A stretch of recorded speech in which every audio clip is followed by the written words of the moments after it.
Assalamualaikum warahmatullahi wabarakatuh. Baik, jadi pada kesempatan hari ini saya akan membuat sebuah video yang akan membahas tentang etika profesi. Jadi, perkenalkan nama saya Muhammad Sardi. Saya adalah mahasiswa dari kelas etika profesi, yang dimana dosennya itu yaitu Bapak Khairil. Oke, langsung saja kita ke pembahasannya. Apa itu etika dan apa itu etika profesi?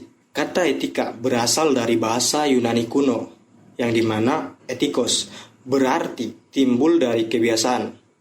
Etika adalah sesuatu kebiasaan di mana dan bagaimana cara utama filsafat yang mempelajari tentang atau yang mempelajari nilai atau kualitas yang menjadi studi mengenai standar dan penilaian moral. Sedangkan etika profesi atau professional ethics itu adalah sikap hidup berupa keadilan untuk dapat atau bisa memberikan suatu pelayanan profesional terhadap masyarakat, yaitu dengan penuh ketertiban serta juga keahlian, yakni sebagai pelayanan dalam rangka melakukan tugas yang merupakan kewajiban terhadap masyarakat. Jadi, etika profesi ini berperan sebagai sistem norma, nilai serta peraturan profesional secara tertulis yang dengan tegas menyatakan apa yang benar dan apa yang salah bagi seorang profesional. Yaitu dengan kata lain, tujuan dari etika profesi ini ialah supaya seseorang profesional tersebut bertindak sesuai dengan aturan serta juga dapat menghindari tindakan yang tidak sesuai dengan kode etik profesi. Nah, di sini saya mengambil contoh dari etika profesi pada seorang dokter. Nah, jadi sebelum kita menjadi seorang dokter, itu kita harus tahu apa kode-kode etik apa saja yang dibutuhkan seorang dokter. Nah, kode etik pada seorang dokter yang pertama yaitu seorang dokter mampu memberikan pelayanan medis itu sesuai dengan standar prosedur dan juga kebutuhan medis pasien. Nah, itu yang pertama. Terus yang kedua, seorang dokter itu mampu memberikan rujukan bagi pasien ke rumah sakit lain yang lebih ahli bila diperlukan. Nah, selanjutnya yaitu seorang dokter mampu menjaga rahasia dari seorang pasien walaupun pasien tersebut sudah meninggal. Terus yang keempat, yaitu seorang dokter itu mampu meningkatkan ilmu pengetahuan pada bidang ilmu kedokteran.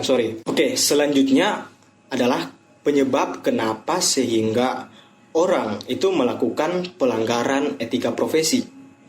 Penyebab yang pertama yaitu keterbelaan pribadi atau sering disebut dengan split personality. Nah, ini yang menyebabkan orang itu melakukan pelanggaran etika profesi. Nah, terus penyebab yang kedua yaitu adanya dorongan gaya hidup materialistik dan juga hedonis. Nah, yang membuat pejabat publik itu tergoda melakukan pelanggaran integritas atau pelanggaran etika profesi. Nah, terus yang ketiga atau penyebab yang ketiga yaitu lemahnya penghormatan pada tatanan hukum. Nah, jadi dia tidak menghargai hukum yang berada di Indonesia. Selanjutnya yaitu yang keempat, yaitu lemahnya penegak hukum dari para penegak hukum. Nah, jadi ketika seseorang melakukan pelanggaran terus mau dipidanakan atau mau disidangkan, itu dia bisa membayar hakim atau narapidana untuk membebaskan dirinya padahal dia telah melanggar. Nah, terus yang terakhir atau yang kelima yaitu adanya pervisisme luas dari masyarakat terhadap pelanggaran norma etika, budaya, dan agama. yang dilakukan kalangan pejabat publik. Selanjutnya yaitu dasar atau alasan dan urgensi disahkan Undang-Undang ITE tahun 2008. Alasan atau dasar yang pertama yaitu bahwa pembangunan nasional adalah suatu proses yang berkelanjutan yang harus senantiasa tanggap terhadap berbagai dinamika yang terjadi di masyarakat. Jadi yang dimaksudkan pada poin ini yaitu bangsa Indonesia harus mampu mengikuti perkembangan zaman, khususnya teknologi.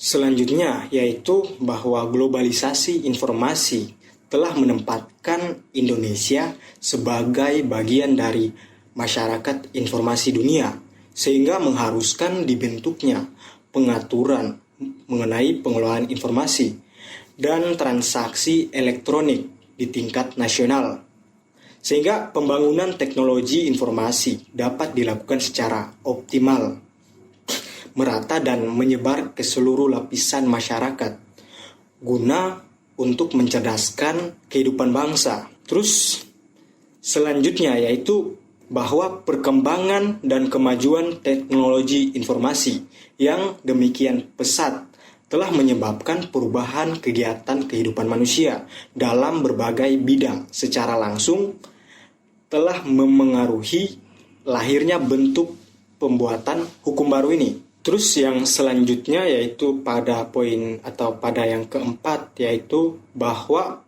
pembangunan dan pemanfaatan teknologi informasi harus terus-menerus dikembangkan untuk menjaga dan memelihara dan memperkukuh persatuan dan kesatuan nasional berdasarkan peraturan perundang-undangan demi kepentingan nasional. Saat ini, TV nasional mulai menjamur program-program yang materi acaranya itu diambil dari YouTube seperti On The Spot, Hotspot, Fenomia, Kasana, dan sebagainya. Dan rating salah satu acara tersebut pun bisa mengalahkan program lainnya, seperti sinetron misalnya. Pertanyaannya, apakah program TV tersebut melanggar hak cipta? Jika ya, maka berikan alasannya. Jika tidak, juga harus memberikan alasannya. Nah, kalau ini pendapat saya, jadi saya tidak menampilkan di slide.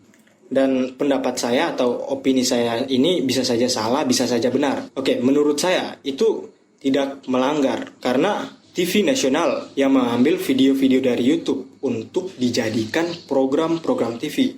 Sebelumnya itu sudah mendapat izin dari si YouTuber tersebut untuk mempublish videonya di TV. Dan TV nasional juga tidak merubah isi video, tema video, dan nama program atau channel video. Contohnya yaitu On The Spot yang ada di YouTube. Ketika ditayangkan di TV, namanya tetap On The Spot. Tidak ada yang dirubah baik dari programnya atau isi videonya. Jadi menurut saya ya sah-sah saja selama mendapat izin dan juga tidak merubah isi kontennya. Ada pertanyaan selanjutnya lagi, yaitu ketika Anda bekerja sebagai operator di sebuah provider seluler, tugas Anda adalah mengelola data komunikasi para pengguna. Pada suatu saat, ada pihak yang membutuhkan data atau informasi untuk penyelidikan sebuah kasus. Pertanyaannya, apakah Anda boleh memberikan informasi tersebut? Jadi, diminta untuk menguraikan secara konvensional atau tidak boleh, dan secara liberal atau boleh. Oke, jadi menurut saya itu boleh kalau orang atau pihak yang menyelidiki kasus tersebut itu adalah orang yang punya wewenang atau hak. Yang saya maksudkan dari orang yang punya wewenang atau hak di sini adalah seperti polisi misalkan. Jadi ketika polisi menyelidiki sebuah kasus, misalnya penipuan lewat via telepon, maka polisi harus mencari informasi si pelaku penipuan tersebut. Dan informasi si penipu tersebut itu bisa polisi dapatkan dari mana? Ya dari perusahaan telekomunikasi. yang dimana penipu tersebut gunakan untuk melakukan aksi penipuannya. Dan ini tidak dibutuhkan izin dari si penipu tersebut untuk menggali informasi tentang dirinya.